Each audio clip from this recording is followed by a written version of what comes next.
More details on Lost Solar Side's development. I'm sure most of you have seen the news about Lost Solar Side's performance when it comes to sales, reviews, the lack of review codes, etc, etc. Even I myself put a video out detailing some of my first impressions with the game, alongside some of the issues that the game was having. Now, since then I've of course put more time into the game, and overall I think my opinion on the title has definitely improved, primarily because when it comes to games, the thing that I care about the most is gameplay, and that's where, for the most part, Lost Solar Side shines. Having said that, Lost Solar Side is once more in the news thanks to a breakdown of the game's development, detailing some of the woes that the team went through, some of the setbacks, successes, and of course, the origin point for Lost Solar Side itself. So, in today's video, I want to take some time to essentially break this down, give my thoughts, and then loop back around to, overall thoughts on Lost Solar Side with this additional new context. And of course, whilst you're watching this, feel free to, let me know your thoughts down in the comments below. So first of all, full credits to the original author of this post. This comes directly from Bilibili, which is like the Chinese version of YouTube, almost you could say, a video hosting site.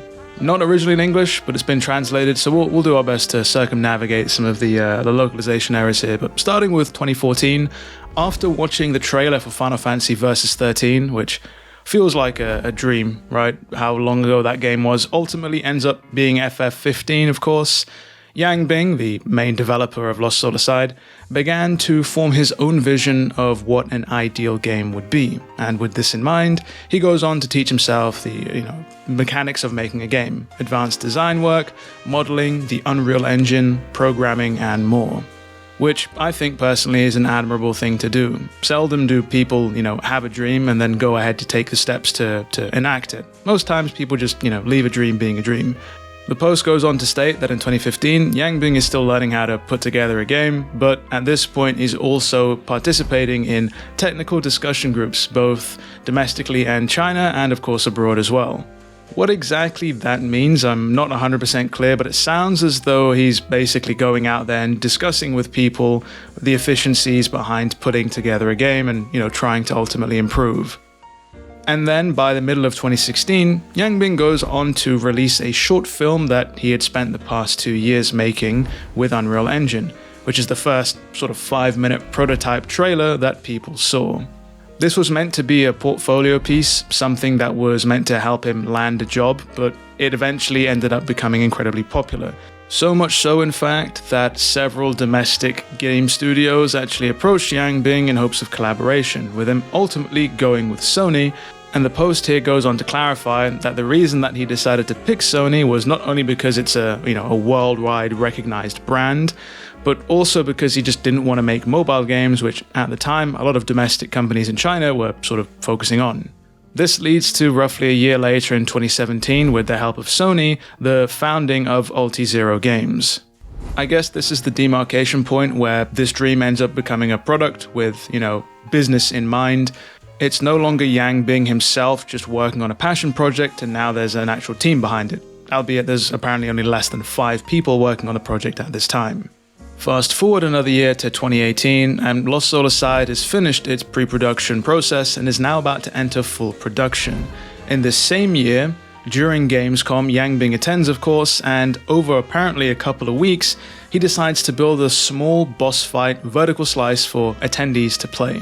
Now, given that this demo, or vertical slice, whatever you want to call it, was built in the span of 2 weeks, albeit, sleepless nights, it feels like this already is a precursor to the mismanagement that is occurring within the studio, the team, whatever you want to call it. Logically, Gamescom is a huge marketing beat. I'm not entirely sure why something is whipped up last minute when most teams well in advance will have something prepared and ready to go. Now, things might come in hot and only finalized at the last minute, but it should be planned well in advance to avoid people having to, spend sleepless nights putting it together.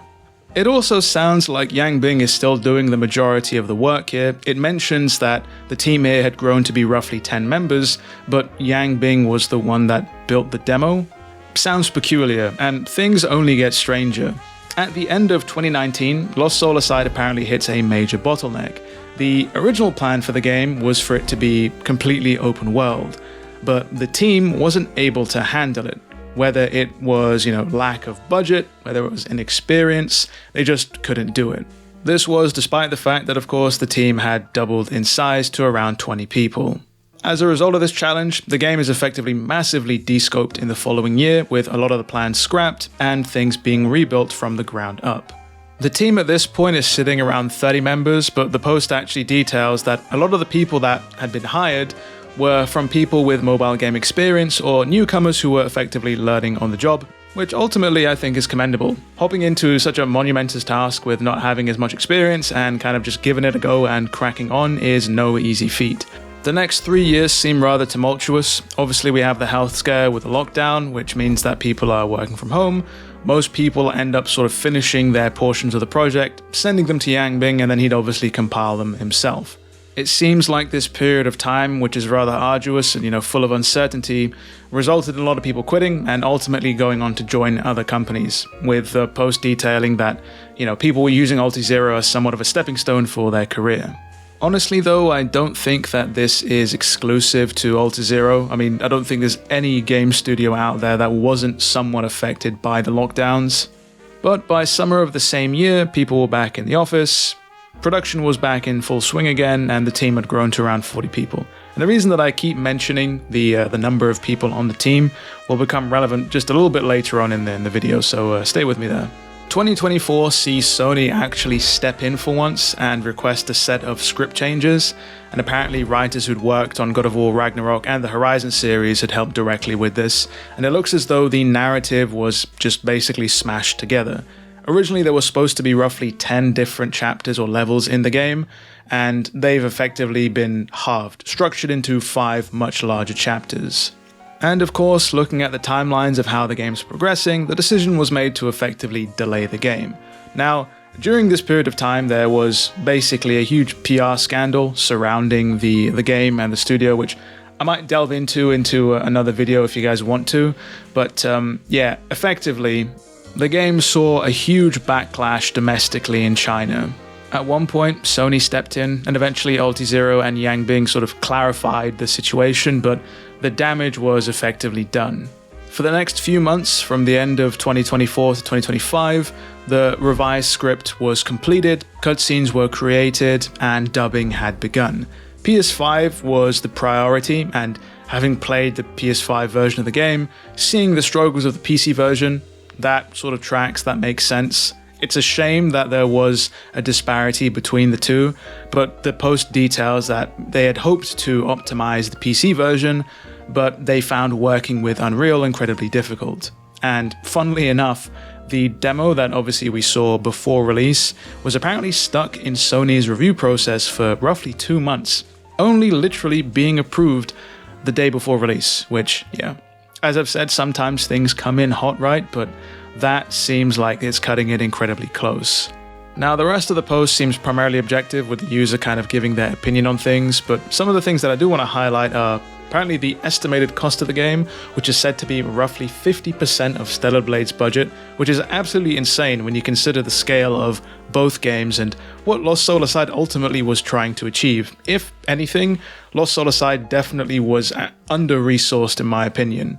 So it's no surprise that the game had to be de-scoped to make some sort of a cohesive project. And secondly, going back to the size of the dev team, with Lost Soulside finalizing its development with between 40 to 50 people, the post goes on to make comparisons to other games like DMC5, which had roughly over 250 developers, or even FF16 with a little over 600. With all that context to add some additional perspective to the game, it's no surprise that it landed the way it did.